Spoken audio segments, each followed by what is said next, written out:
নমস্কার বন্ধুরা, কেমন আছেন সবাই? আশা করি ভালো আছেন। আমরাও ভালো আছি।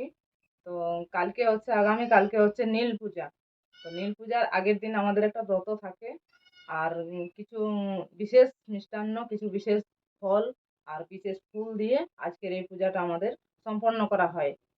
তো সম্পূর্ণ ভিডিওটা অবশ্যই দেখবেন। আর এই নীল পূজার আগের দিনের পূজাটা আপনারা কে কীরকম ভাবে করেন অবশ্যই কমেন্ট করে জানাবেন। তো চলুন শুরু করা যাক। তো এই দেখুন, ভোগের জন্য নিয়ে নিয়েছি ছোলার ডাল, মিষ্টান্নর জন্য নিয়ে নিয়েছি লাড্ডু, আর মুকুলদানা বাতাসা তো আছেই, সঙ্গে শসা আছে, আর বিশেষ ফলের মধ্যে রয়েছে আজকে আম।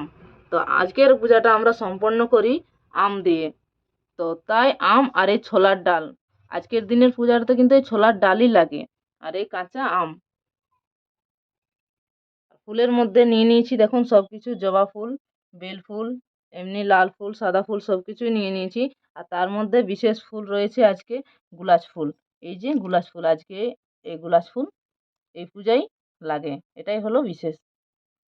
তো চলুন দেরি না করে পূজাটা শুরু করা যাক। আজকের পূজাটা বেশিরভাগ মানুষ তুলসী তলাতেই করে থাকে। তো শিব মন্দিরে আজকের পূজাটা করতে অনেক রাত হয়ে যায়, তাই তুলসী তলাতেই করে থাকে। কিন্তু আমার বাড়িতেই যেহেতু মহাদেবের শিবলিঙ্গ রয়েছে, তো তাই আমি পূজাটা বাড়িতেই সম্পন্ন করব। পূজার জন্য এই দেখুন সব কিছু নিয়ে নিয়েছি, সব রেডি করে নিয়েছি, যা যা প্রয়োজন, ভোগ ফুল থেকে শুরু করে সব কিছু।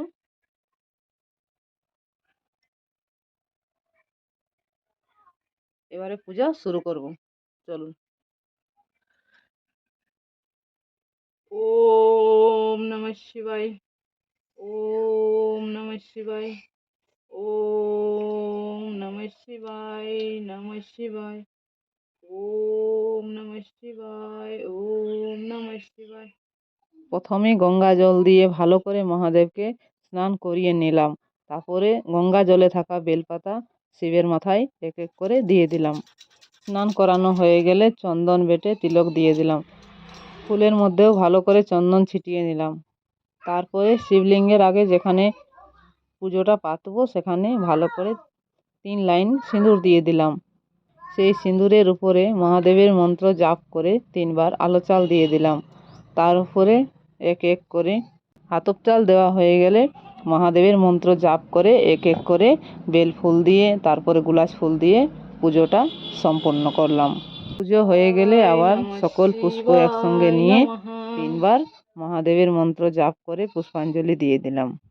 এদিকে সমস্ত ধরনের ভোগ রাগ সবকিছু মহাদেবের চরণে অর্পণ করে তারপরে প্রদীপ দেখিয়ে প্রণাম করে নিলাম।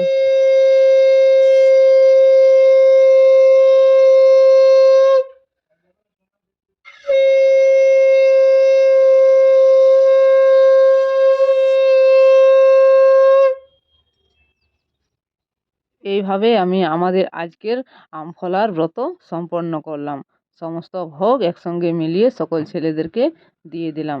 ভিডিওটি যদি ভালো লেগে থাকে তাহলে অবশ্যই লাইক শেয়ার করবেন। নমস্কার।